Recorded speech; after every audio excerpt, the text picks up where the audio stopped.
Auzubillahiminash-shaytanir-rajim. Bismillahir-rahmanir-rahim. Welcome back in the chemistry lecture. This is Liaquat sir. We will start a new chapter, coordination compound. As we have already studied the coordination compound in the 11th standard in redox reaction. Some example we have studied. Now we will study the coordination compound in detail. Before that we will study what are the chemical bonds. Bonds are of three types, as we have already studied. The one of the chemical bond is said to be as a covalent bond. Covalent bonds are formed by the mutual sharing of electron of the two different species. Say for example, one species with one electron, another species with another electron, they share electron each other. That is said to be as a mutual sharing of electron. Formation of covalent bond takes place between that two atoms. The another bond is said to be as an ionic bond.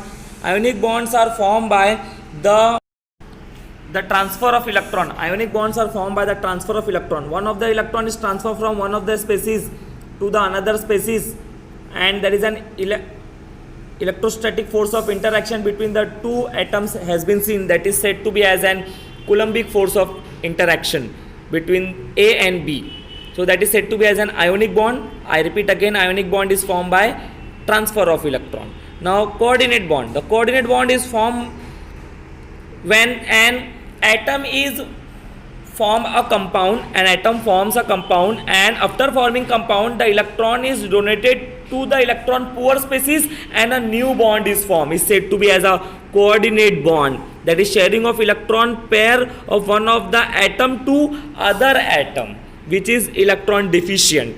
Say for example, covalent bond is seen in the hydrochloric acid, that is HCl, and the ionic bond has been seen in sodium chloride NaCl. Now in case of ammonium NH4 plus, over here the nitrogen atom has one lone pair of electron, is sharing the electron to the hydrogen. So formation of covalent bond takes place. Now we will see what is coordinate bond in detail of that ammonium ion. Nitrogen atom you know very well, that is atomic number 7. Now there are 5 valence electron in the nitrogen atom, out of which 3 electron forming a bond with the hydrogen atom forms ammonia. The 2 electron is not forming a bond. That is a lone pair of electron. The electron donor, according to the Lewis, the electron donor is said to be as a base. So nitrogen over here, after forming a compound, that is ammonia, is electron pair donor. Nitrogen will donate the electron and forms a new bond, that is said to be as a coordinate bond. Over here the nitrogen atom will be transferring the electron to the hydrogen atom. You can see the nitrogen atom will be transferring the electron to the hydrogen atom. After transfer of the electron from nitrogen to the hydrogen atom will be forming a bond with the nitrogen atom. So that bond formation is said to be as a coordinate covalent bond. Actually coordinate covalent bond. That means there is a coordination between the nitrogen and the hydrogen atom after donation of the electron. The species, that is H plus, which is electron deficient species, all the electron deficient species according to the Lewis is said to be as an acid. That means all the species of electron acceptor is said to be as an acid. So hydrogen act as an electron pair acceptor, that is said to be as a Lewis acid, and the Lewis base is electron pair donor. So nitrogen is donating the electron to the hydrogen. Formation of coordinate covalent bond between the nitrogen and hydrogen, which is shown by the red arrow. That is ammonium ion, can also be written as NH4 plus. Now what are addition compounds we will see. When two or more independent stable compounds combine either physically or chemically, new compounds are formed. These are called addition compounds. Addition compounds are of two types. The one is said to be as a double salt. In double salt there are two different salts. In a stable form they combine to form a new salt, that is said to be as a double salt. The addition compound which are stable in the solid state only but broken down into the individual constituent when dissolved in water are called as a double salt. So these are also called as lattice compound. That means what? When a double salt, say for example alum, in the Hindi alum is called as fitkiri. When fitkiri is added into the water, it loses its identity and all the Fitkiri it forms into its constituent ion. It ionizes in its constituent ion. So, say for example, double salt is formed by potassium sulfate and aluminum sulfate. When potassium sulfate and aluminum sulfate, these are two individual salt, when they are heated together in a beaker, after some time they combine to form alum. Now when alum is added into the water, they lose their identity and they ionize in K plus, that is potassium ion, aluminum ion and sulfate ion. So they are said to be as an addition compound. The another addition compound is said to be as a coordination compound. The coordination compound is formed by the coordinate bond. The transition metal atom or ion form a large number of compounds in which ions or a neutral group are bounded to metal atom with a coordinate covalent bond, as I explained you about in the ammonium ion. That coordinate covalent bond is such compound are said to be as an coordination compound. Now example, as I have told you that about the double salt, potassium chloride and magnesium chloride with the 6 water molecule is an example of double salt, and the name of that compound commonly said to be as a kernelite. Another example is of alum, that is potassium sulfate and aluminum sulfate is also said to be as an potash. That is potassium sulfate and aluminum sulfate with 24 water molecule. The name of the compound is alum, that is double salt. Now if we add this double salt into the beaker containing water, let's see what will happen. As I told you that they will be ionizing in its individual ions, they will lose their identity as K plus, Mg2 plus, Cl minus. And of course water in the aqueous form is always in ionic form, that is H plus and OH minus, no need to write. One of the example of coordination compound is K4FeCN6. In commonly it is said as potassium ferrocyanide. Potassium ferrocyanide is, when added into the beaker, it will not lose its identity. It will be forming K plus and the square bracket raised to 4 minus. This we will see how it is 4 minus, but over here the coordination compound do not lose its identity. The coordination compound do not lose its identity.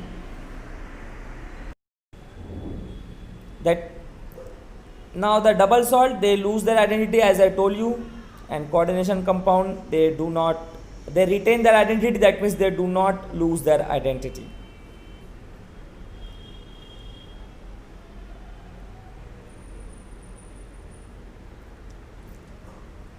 As in the solid form, it is just a revision that how the ionization takes place.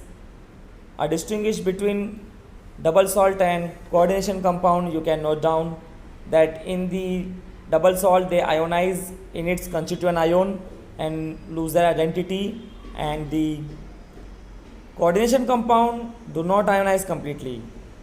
In the double salt, the property of the double bond, the property of the double salt is same as their constituent ion, but the property of the coordination compound is different from its constituent ion.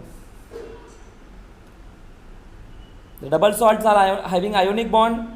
The coordination compound may or may not be ionic, but the complex part, that is in the square bracket, definitely involve coordinate bond because they form coordinate covalent bond. Ionic compound is formed by the normal valency, that is primary valency, that means the number of valence electron in the outermost orbit. With the help of primary valency, compound is formed, and with the help of secondary valency, a coordination compound is formed. We will see in detail what is this secondary valency, was explained by the scientist Werner. Now we will see the coordination compound in our day-to-day life. Now few example in our day-to-day life, why there is need of studying coordination compound. As you know very well, these foods, cheese, fish, egg, etc., they contain vitamin B12. This vitamin B12 is nothing but a coordination compound with the central metal atom as a cobalt, and the compound, the atom or a group of atom having a coordinate bond with the cobalt element with a cobalt element forming a coordination compound. One of the cyanide atom, that is Cn minus, having a coordination compound with the cobalt. You can see this is a complicated structure. You don't have to memorize it. Just you have to remember about the vitamin B12 contains cobalt element, is a coordination compound which is naturally available. In the blood, you know very well, the protein in the blood is hemoglobin. Hemoglobin forms the coordination compound with the element iron, Fe. Again, you will see a complicated structure. This you don't have to memorize. Just you have to remember about the metal which is used in the formation of coordination compound in the human body, that is blood. That is Fe forms a coordination compound with the hemoglobin. The another coordination compound in our day-to-day life, that is chlorophyll, which is present in the plant. The green color of the plant is because of the chlorophyll. Here a magnesium metal forms a coordinate compound with the chlorophyll. That is why there is a need of studying coordination compound. Now a simple question, which of the following is a double salt? Come on student, answer by seeing the option. First option is kernelite, epsomite, potassium ferrocyanide, horn silver. Give the answer. The correct answer is kernelite. Next question. Coordination compounds are formed by sharing of electron pair mutually. Sharing of electron pair of one of the bonded atom. Transfer of electron. And the fourth one is loss of electron completely. Come on, answer the question students. Correct answer is sharing of electron pair of one of the bonded atom, as it is seen in the nitrogen case also in the form of ammonium.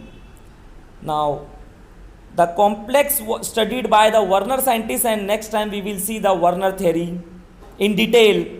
Thank you.